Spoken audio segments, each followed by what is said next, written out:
Hello dear. तो आज का वीडियो बहुत शानदार होने वाला है। जितने भी माय डियर सेकेंड ईयर के स्टूडेंट हैं सबको वेलकम करता हूं और आपके लिए बहुत ही शानदार जो है मैं यहां पे दो प्रश्न खूबसूरत प्रश्न लेकर आया हूं। तो चलिए करते हैं शुरू। यह प्रश्न आपके CHN second year means child health nursing, ठीक है। कितने CHN means child health nursing के ऊपर है। बहुत खूबसूरत प्रश्न है। चलिए इस प्रश्न को हम लोग अच्छे से देखेंगे, डिस्कस करेंगे कि आखिर यह प्रश्न जो है आपके एग्जाम के लिए कितना महत्वपूर्ण है। समझिएगा, चाइल्ड हेल्थ नर्सिंग। देखिए रिवीजन में मैं वही प्रश्न ला रहा हूँ जो प्रश्न हमें काफ़ी महत्वपूर्ण लगता है कि अब की बार एग्जाम में आ सकता है, और यह सभी स्टेट के लिए महत्वपूर्ण है, ऐसा नहीं कि किसी प्रॉपर स्टेट के लिए। तो चलिए आज जो है हम लोग फिर से देखते हैं। ओके चलिए, सबसे पहला बात है यहाँ पे आप लोग देख लीजिए कि पहला ही हमारे पास जो प्रश्न है कॉन्जेनिटल एबनॉर्मेलिटी। क्या चीज़? Congenital abnormality. Congenital abnormality. Congenital abnormality का मतलब है जन्मजात विकार, जन्मजात रोग, ठीक है। List the congenital abnormalities in children. आपसे देखिए एग्जाम में क्या पूछेगा, मैं अभी ही क्लियर कर देता हूँ। एग्जाम में तो ये पूछेगा कि जन्मजात विकार क्या है, सूची बनाएं, एक क्वेश्चन ये हो जाएगा। और दूसरा कहेगा कि किसी एक जन्मजात विकार पर जो है विस्तृत से चर्चा करें, लॉन्ग क्वेश्चन में 10 नंबर में। तो एक क्वेश्चन हो जाएगा कि जन्मजात बीमारियों की सूची बनाएं, लिस्ट बनाएं और किसी एक पर विस्तृत से चर्चा करें। यह आपके 10 नंबर के एग्जाम में पूछेगा। ओके, कभी कभी 15 भी हो जाता है। तो चलिए हम लोग इसको डिस्कस करते हैं, ठीक है।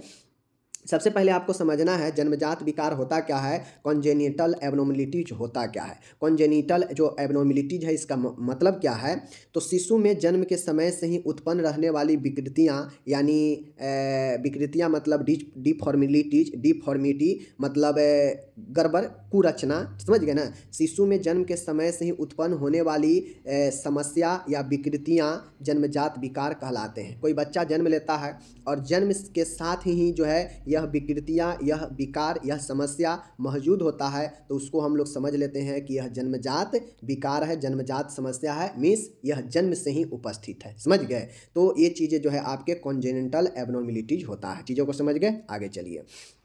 अब इसके आखिर ये जन्मजात रोग होने का, कॉन्जेनिटल एबनॉर्मेलिटी होने का क्या कॉज होता है, क्या कारण होता है। तो चलिए इस कारण को जो है हम लोग देख लेते हैं। सबसे पहला है अनुवांशिक या वंशानुगणन। सबसे पहला इस जन्मजात रोग का होने का जो कारण हो सकता है वह अनुवांशिक और वंशानुगत यानी हेरिडेटरी रोग होता है, पहला, ठीक है।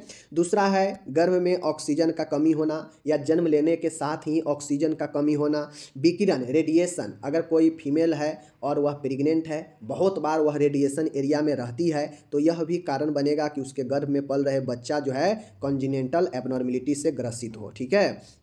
संक्रमण, माँ के गर्भ में कोई संक्रमण भी हो सकता है, जैसे रूबेला वायरस का संक्रमण, यह भी बच्चे को गर्भ में प्रभावित करेगा।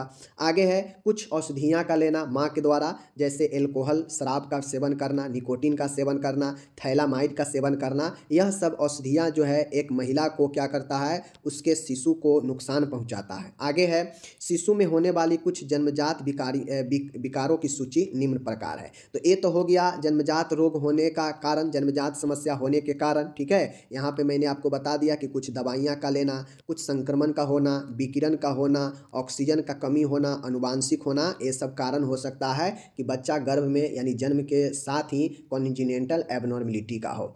तो बच्चा जन्मजात रोग से तभी ग्रसित होता है जब उसको गर्भ में कहीं ना कहीं समस्या हुआ रहता है। समझ गए? तो ये चीज़ें हो गया। आगे चलिए।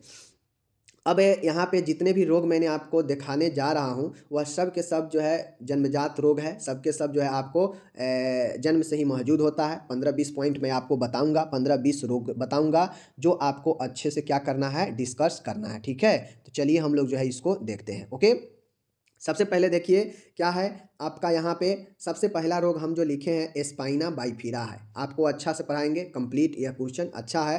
पहला है स्पाइना बाइफिरा। क्या चीज़ है? पहला है स्पाइना बाइफिरा। दूसरा है क्लेफ्ट लिप या इसी को बीदर रोस्ट भी कहते हैं। क्या कहते हैं? क्लिफ्ट लिप, जिसमें लिप यानी ओठ जो है कटा हुआ होता है, बीदर ओठ, ठीक है। खंड तालु, क्लेफ्ट पैलेट, यानी जो तालु होता है और ओठ होता है यह भी कटा हुआ होता है, यह भी जन्मजात रोग ही होता है। हाइपोएस्पेडियासिस होता है, मीन्स जो आपका ये यूरिन है, ठीक है, ये वाला जो है पार्ट पेनिस का, इसके निचले सिरे पर क्या होता है, कहीं भी छिद्र हो सकता है बच्चे में और यह जन्मजात होता है। यह छिद्र बीच में यहाँ नहीं होगा, इसके नीचे कहीं भी हो सकता है। तो यह भी हाइपोएस्पेडियासिस जो है एक जन्मजात रोग ही होता है। ओके, आगे देखिए, मुड़े हुए पैर या हाथ, इसी को क्लब फुट या हैंड कहते हैं। तो अगर कोई बच्चा जन्म के साथ ही अगर इस प्रकार से अगर जन्म लेता है तो उसको जो है मुड़े हुए हाथ या पैर होते हैं, क्लब फुट होगा यहाँ पे, या हैंड कहते हैं, जिसमें हाथ भी मुड़ा हुआ हो सकता है या तो फिर पैर भी मुड़ा हुआ हो सकता है, और यह एक जन्मजात रोग होता है। समझ गए? तो यह जो है गर्भ में कुछ संरचना के कारण होता है, पूर्ण विकास नहीं होने के कारण होता है। ओके, आगे है इम्परफोरेट एनस, अच्छिद्रित गुद्दा। अच्छिद्रित गुद्दा का मतलब है कि गुद्दा में मल द्वार पर छिद्र नहीं होता है, एकदम फ्लैट स्किन से ढका होता है और बच्चा जो है जन्म ले लेता है। तो कहीं ना कहीं यह पूर्ण विकास न होने के कारण ही होता है। आगे है हाइड्रोसिफलस जल शीर्ष, यह होता है कि मस्तिष्क पर पानी भरा रहता है शिशु का, और यह भी एक जन्मजात रोग ही होता है। आगे है पाइलोरिक स्टेनोसिस। अब पाइलोरिक स्टेनोसिस कहने का मतलब है कि जो पाइलोरिक वाल्व होता है, जो आपके छोटी आंत और अमाशय के बीच ज्वाइंट वाले स्थान पर जो है यह वाल्व पाया जाता है, उसमें संकुचन होना पाइलोरिक स्टेनोसिस, यह भी जो है जन्मजात रोगी है।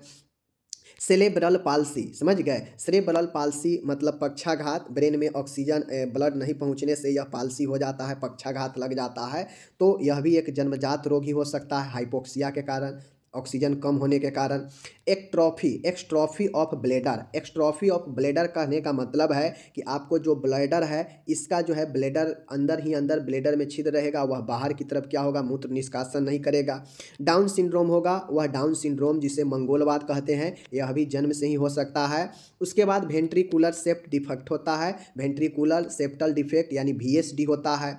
उसके बाद 13 में होता है जन्मजात हृदय रोग भी होता है, जिसे हम लोग कॉन्जेनिटल हार्ट डिजीज कहते हैं, तो वह भी जन्मजात हृदय रोग होता है। उसके बाद जो है आपके होते हैं 14 में आप लोग लिखिएगा एसोफिजल एस्ट्रेसिया, ठीक है, एसोफिजल एस्ट्रेसिया होता है, समझ गए? एसोफिगल एस्ट्रेसिया होता है। तो यह भी जो है आपके क्या होते हैं, यह 14 जो मैंने आपको बताया, एक बार इसको अच्छे से आप लोग क्लियर कर लीजिएगा तो कोई दिक्कत नहीं रहेगा। एक बार और मैं रिपीट कर देता हूँ जितने भी यहाँ पे हम लोग लिखे हैं, ठीक है, एक बार और रिपीट कर देते हैं। ओके, चलिए, कौन कौन सा है जन्मजात रोग में? स्पाइना बाइफिरा है, स्पाइन के समस्या रहता है। बीदा रोस्ट है, क्लेफ्ट लिप्ट कहते हैं। खंड तालु है, मीन्स इसको हम लोग क्लेफ्ट पैलेट बोलते हैं। हाइपोएस्पेडियासिस है, समझ गए? उसके बाद है मुड़े हुए हाथ या पैर हो सकते हैं, अच्छिद्रित मल द्वार हो सकते हैं, ठीक है। जलाशीर्ष हाइड्रोसिफलस हो सकते हैं, समझ गए? उसके बाद पाइलोरिक स्टेनोसिस हो सकते हैं। उसके बाद सेरेब्रल पाल्सी हो सकता है। उसके बाद एक्स्ट्रॉफी ऑफ ब्लैडर हो सकता है, डाउन सिंड्रोम हो सकता है, VSD हो सकता है, टेट्रालॉजी ऑफ फैलेट हो सकता है, कॉन्जिनेंटल हार्ट डिजीज हो सकता है, समझ गए? उसके बाद जो है आपका एसोफिगल एट्रेसिया हो सकता है। यह सब के सब जो है जन्मजात रोग है। तो मैंने आपको इतना सारा 15 पॉइंट के आसपास बता दिया रोग। आप लोग से अगर सूची बनाने के पूछेगा तो एक पेज में तो यह सूची को ही लिख दीजिएगा 15 लिख कर, ठीक है। चलिए आगे चलते हैं।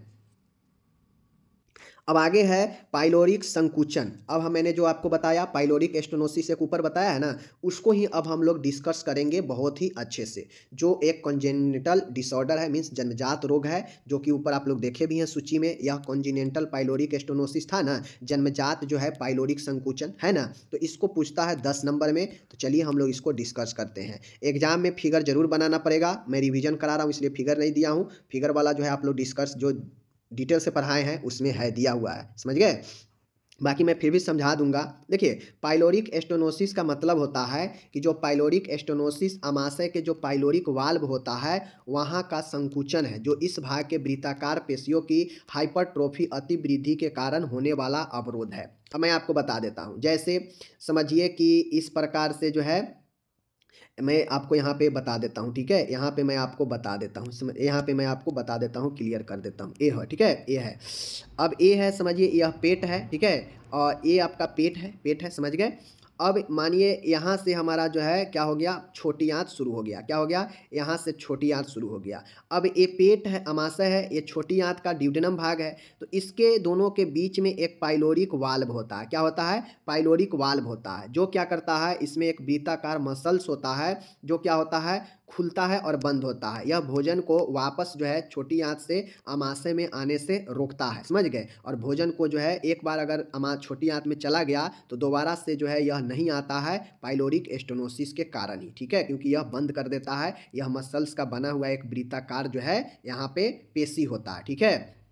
इसी पेशी में अत्यधिक वृद्धि होने से यह जो रास्ता होता है वह संकुचित हो जाता है, कम हो जाता है, जिसके कारण जो है इसमें अवरोध आ जाता है पाइलोरिक मार्ग में, ठीक है, समझ गए। इस संकुचन के कारण आमाशय का भोजन ठीक तरह से ड्यूडेनम में नहीं जा पाता है। अब जो वृत्ताकार जो पथ है पाइलोरिक वाल्व है, इसमें बहुत ज़्यादा वृद्धि हो गया, मोटा हो गया है, ठीक है, लेकिन इसका जो रास्ता है वह जाने वाला जो रास्ता है छोटा हो गया। तो जो भोजन आमाशय से जो छोटी आंत की ओर जा रहा है तो यह संकुचन होने के कारण यह वाल्व ठीक से काम नहीं कर रहा होता है और उस दौरान जो है छोटी आमाशय से भोजन छोटी आंत में प्रवेश नहीं कर पाता है, ठीक है।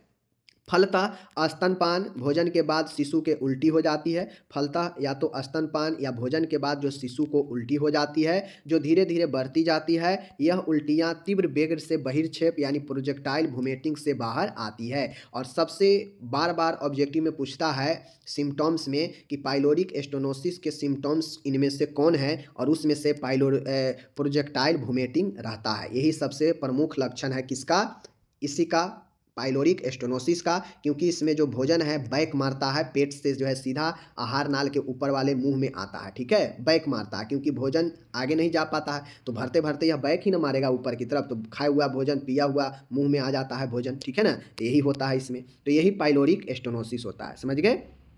चलिए अब यहाँ पे इसको मैंने इंग्लिश दे रखा है, आप लोग देख लीजिएगा। अब रही बात लक्षण की, तो इसमें क्या क्या लक्षण होंगे, तो लक्षण में देख लीजिए। पहला तो लक्षण ऊपर ही देख लिए कि प्रोजेक्टाइल वोमिटिंग होगा, तीव्र वेग से उल्टियाँ होंगी। क्या होगी, तीव्र वेग के साथ उल्टियाँ आएगी, समझ गए। पेट का ऊपरी भाग फूला हुआ होगा, क्योंकि भोजन आंत में जा नहीं रहा है तो वहाँ पे पेट ही फूलेगा, तो पेट का ऊपरी भाग भी फूला हुआ रहेगा।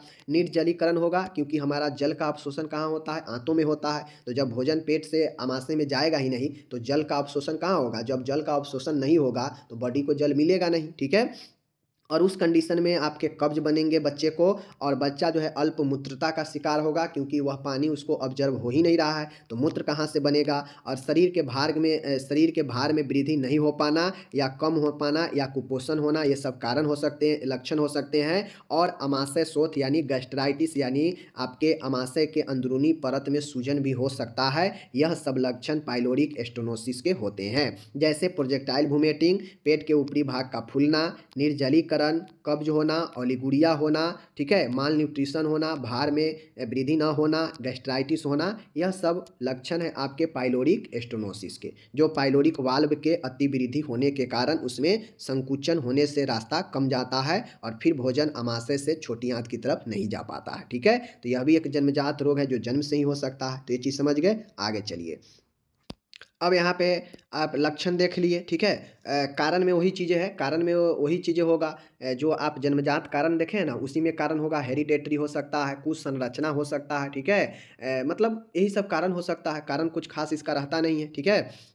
ट्रीटमेंट की बात किया जाए तो उल्टी व कम अंतर्ग्रहण के कारण होने वाले डिहाइड्रेशन और इलेक्ट्रोलाइट असंतुलन को अंतःशिरीय द्रव आईवी फ्लूइड द्वारा ठीक करना। अब इसमें मान गए बच्चा का चूँकि आमाशय से आंत की तरफ जा नहीं रहा है, न भोजन न पानी, तो इस कारण से क्या होगा कि उसके बॉडी में गंभीर जो है निर्जलीकरण हो सकता है। तो इसके लिए आईवी फ्लूइड जो है हम लोग देंगे। पहला उपचार तो यही होगा। दूसरा उपचार ये होगा कि इसमें कोई दवाई नहीं काम करेगा कि आप दवाई दीजिए और उस जो है संकुचन को बढ़ा दे, तो ऐसा कुछ है नहीं, सॉरी संकुचन को घटा दे, ऐसा तो कोई दवाई है नहीं। तो उसके लिए मात्र एक उपचार है, शैल क्रिया, ठीक है। शैल क्रिया में क्या होता है देख लीजिए। इसमें जो वृत्ताकार पेशी है पाइलोरिक वाल्व वाला, इस प्रकार के छिद्रन करते हैं, इस पेशी में एक छिद्र करते हैं जिससे रास्ता जो है चौड़ा हो जाता है, ठीक है। जो रास्ता पहले संकुचित हो चुका है, कम हो चुका है, वह रास्ता चौड़ा हो जाता है। ऐसे छिद्र करते हैं इससे वृत्ताकार पेशी में, ठीक है, मसल्स में, पाइलोरिक मसल्स में। जो शैल क्रिया का परिणाम मिलने पर बालक को 48 घंटे के अंदर छुट्टी दी जा सकती है। जब ये शैल क्रिया होता है तो उसमें 48 घंटे में बच्चे को छुट्टी दिया जा सकता है। इस सर्जरी को फ्रेडेट रेमस्टेड पाइलोरोमायोटोमी कहते हैं। इस सर्जरी को क्या कहते हैं, फ्रेडेट रेमस्टेड पाइलोरोमायोटोमी कहते हैं, ठीक है, याद रखिएगा। सर्जरी को फ्रेडेट रेमस्टेड, ठीक है, रेमस्टेड पाइलोरोमायोटोमी कहते हैं, ठीक है। चलिए, तो ये आपका हो गया उपचार हो गया। अब इसी को सर्जरी को आप कैसे मैनेजमेंट करेंगे, अब एज ए नर्स आप बालक को कैसे देखभाल करेंगे, क्योंकि यह पेट के आसपास का सर्जरी है, तो आप कैसे देखभाल करेंगे। तो अच्छे स्टूडेंट हैं तो मैं बार बार बताता हूँ कि सर्जरी में किन किन तथ्यों को हम लोग शामिल करेंगे, उस तथ्यों को हम प्रबंध करेंगे। 5-6 पॉइंट आप लोग लिखिएगा। अब सर्जरी देखभाल होता है तो सर्जरी के प्रबंध में सर्जरी से पहले, सर्जरी के दौरान और सर्जरी के बाद होता है देखभाल, ठीक है। आगे है शिशु के जैविक चिन्हों का अवलोकन करना चाहिए, लेकिन मैं यहाँ पे वैसे नहीं बताऊंगा, मैं टाइम लैप्स नहीं करूंगा। मैं बार बार यही कहता हूँ कि जब भी आप नर्सिंग प्रबंध लिखे, चाहे नॉर्मल मरीज का चाहे सर्जिकल पेशेंट का, तो आप पहले 5-6 पॉइंट 4 पॉइंट ढूंढिए लक्षण से या सर्जिकल प्रोसेस से, और उस 4-5 पॉइंट का जो है आप जो है प्रबंध लिखिए। जैसे यह सर्जरी वाला पेशेंट बच्चा है तो इसको सर्जरी से पहले, सर्जरी के दौरान और सर्जरी के बाद तीनों अवस्था में लिखना पड़ेगा। तो आप सर्जरी से पहले किन किन चीज़ों को ध्यान में रखें, 4-5 पॉइंटें ढूंढिए और उसको प्रबंध कीजिए। उसी प्रकार से सर्जरी के दौरान आप क्या क्या मुख्य 2-4 बिंदु है उसको दिमाग में रख कर नोट कीजिए और उसमें सभी को कैसे प्रबंध करेंगे समझा दीजिए। फिर सर्जरी के बाद 4-5 पॉइंट लिखिए और सभी पॉइंटों को अलग अलग तरीके से प्रबंध को समझा दीजिए, वही अच्छा बेस्ट तरीका होगा, ठीक है। बाकी अगर किसी को इन सब चीज़ों बातों से नहीं समझ में आता है तो आप सीधा लाइन से लिख दीजिए, वही अच्छा है, ज़्यादा दिमाग लगाने का कोशिश नहीं कीजिए। नर्सिंग प्रबंध में शिशु के जैविक चिन्हों का लगातार जो है मॉनिटरिंग करते रहेंगे, ठीक है। अंतःशिरीय मार्ग द्वारा शिशु को पोषण देते रहेंगे, मतलब आईवी से जो है हम लोग पोषण देते रहेंगे। उसके बाद है गैस्ट्रिक लैवेज द्वारा पेट को साफ करके उल्टी को रोका जा सकता है। जो गैस्ट्रिक लैवेज होता है उससे पेट को साफ करके हम उल्टी, जो पेट भरने के कारण जो प्रोजेक्टाइल वोमिटिंग हो सकता है, मुंह से रिटर्न मार सकता है, उसको हम लोग रोक सकते हैं। ऑपरेशन के 6 घंटे बाद मुख द्वारा आहार प्रारंभ किया जा सकता है। तरल पदार्थ से शुरुआत करें व धीरे धीरे नियमित आहार प्रारंभ करें। जब सर्जरी हो जाए तो 6 घंटे के बाद मुंह से आहार दे सकते हैं, लेकिन पहले कुछ टाइम तरल दे ताकि तरल पर दबाव सर्जरी पर कम पड़ेगा, ठीक है। शिशु को आहार धीरे धीरे व डकार दिलवाएं ताकि भोजन आराम आराम से अंदर जाए, अटके नहीं, ठीक है। छठा है ऑपरेशन के उपरांत बच्चे को आहार देने के बाद उसके सिर व कंधों को 40 से 50 मिनट तक ऊपर उठा कर रखे, जिससे उसका आमाशय ठीक तरह से खाली हो व उल्टी न हो, समझ गए। अगर बच्चे को भोजन आप करा दिए हैं तो भोजन कराने के 40 से 50 मिनट के बाद क्या करें, गर्दन को ऊपर उठा कर रखें, कंधे को, ताकि उसका जो पेट है वह आराम से खाली होकर छोटी आंत की तरफ चला जाए, ठीक है। माता पिता अथवा पालकों को बच्चों को देखभाल से संबंध स्वास्थ्य शिक्षा प्रदान करें और आवश्यक दिशा निर्देश समझाएं कि बच्चे को कैसे रखना है, क्या करना है, कैसे फ्लो अप में आना है, ठीक है। बालक को चिकित्सक के पास नियमित रूप से देखभाल के लिए पेरेंट्स को, अटेंडर को समझाना चाहिए, निर्देश देना चाहिए। तो मैंने तो यह शॉर्टकट में 8 पॉइंट मैंने आपको बता दिया न से हाँ के लिए, बट आपको ऐसे नहीं लिखना है, आपको और बेहतरीन तरीके से नर्सिंग मैनेजमेंट लिखना है। क्योंकि समझिए एक बच्चा है जिसको पाइलोरिक वाल्व पेट के एरिया में सर्जरी होगा, उसको रेमस्टेड सर्जरी किया जाएगा, तो उसको आप सर्जरी से पहले, सर्जरी के दौरान, सर्जरी के बाद कैसे प्रबंध करेंगे, ये आपके ऊपर डिपेंड होना चाहिए। क्योंकि सर्जिकल प्रबंध, नर्सिंग प्रबंध पहले भी आप लोग पढ़े हैं कि सर्जरी में 3 अवस्था होता है, तीनों अवस्था को अलग अलग तरीके से प्रबंध करना पड़ता है। अब जो क्वेश्चन ऊपर देखें उसका इंग्लिश मैंने यहाँ पे दे रखा है, आप बड़ी ही आसानी से इसका जवाब जो है यहाँ से दे सकते हैं, ठीक है। अब हम लोग चलते हैं आगे प्रश्न की तरफ, ठीक है, आगे चलिए। अब हम लोग देखेंगे, ये प्रश्न बहुत ही अच्छा है, पूछा जा सकता है इस बार एग्जाम में। तो चलिए हम लोग देखते हैं कॉन्जिनेंटल हार्ट डिजीज। यह भी हृदय से संबंधित रोग होता है जो आपके जन्मजात हो सकते हैं। जो बच्चे में जन्म से ही यह हृदय रोग उपस्थित होता है उसी को कॉन्जिनेंटल हार्ट डिजीज कहते हैं। अब हार्ट का मतलब ये नहीं है कि सिर्फ हार्ट में ही कोई प्रॉब्लम होगा जन्म से तो ही जो है कॉन्जिनेंटल हार्ट डिजीज होगा। हार्ट से जुड़े हुए जो भी रक्त वाहिका है, चाहे वाल्व है, उन सभी में कोई समस्या होगा तो वह जो है कॉन्जिनेंटल हार्ट डिजीज में ही आएगा, CHD में ही आएगा, ठीक है। चलिए देख लीजिए यहाँ पे, दिल के आकार में परिवर्तन या दिल के छेद में कोई समस्या को जन्मजात हृदय विकार कॉन्जिनेंटल हार्ट डिजीज कहा जाता है। देखिए कोई बच्चा है, देखते हैं किसी का हार्ट छोटा हो जाता है, किसी का हार्ट विकास नहीं हो पाता, छोटे रह जाता है, ठीक है। उसका बॉडी विकास तो कर रहा है बट उसका हार्ट जो है सिकुड़ चुका है, छोटे के छोटे रह चुका है, तो उसके आकार में परिवर्तन, दिल के या दिल के छेद की समस्या को जन्मजात हृदय विकार कॉन्जिनेंटल डिसऑर्डर कहा जाता है।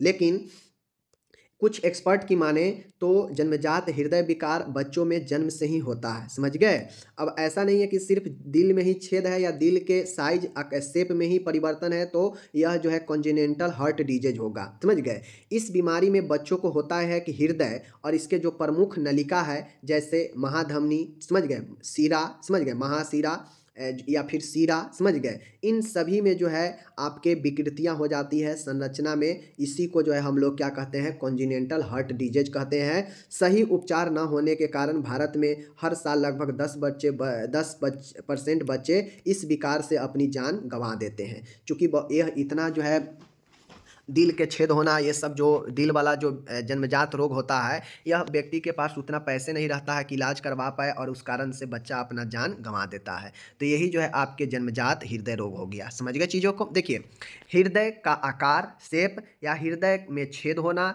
या हृदय के जो कपाट वाल्व होता है उसमें समस्या होना, या फिर हृदय से जुड़ी हुई जो वाहिका है, जो रक्त के नली है, उनमें समस्या होना जो जन्म से ही उपस्थित हो, वही जो है जन्मजात हृदय रोग कहलाता है। जैसे कोरोनरी आर्टरी, सीरा, समझ गए, महाधमनी, इन सबों में भी अगर समस्या है तो वह कॉन्जेनिटल हार्ट डिजीज में ही आएगा, क्योंकि यह कहीं ना कहीं डायरेक्ट हार्ट से जुड़ा हुआ नलिका होता है। तो जब इन नलिकाओं में प्रॉब्लम होगा तो ऑटोमेटिक है हार्ट में प्रॉब्लम होगा, तो इसीलिए जो है इसे कॉन्जेनिटल हार्ट डिजीज कहा जाता है, समझ गए चीज़ों को, समझ गए।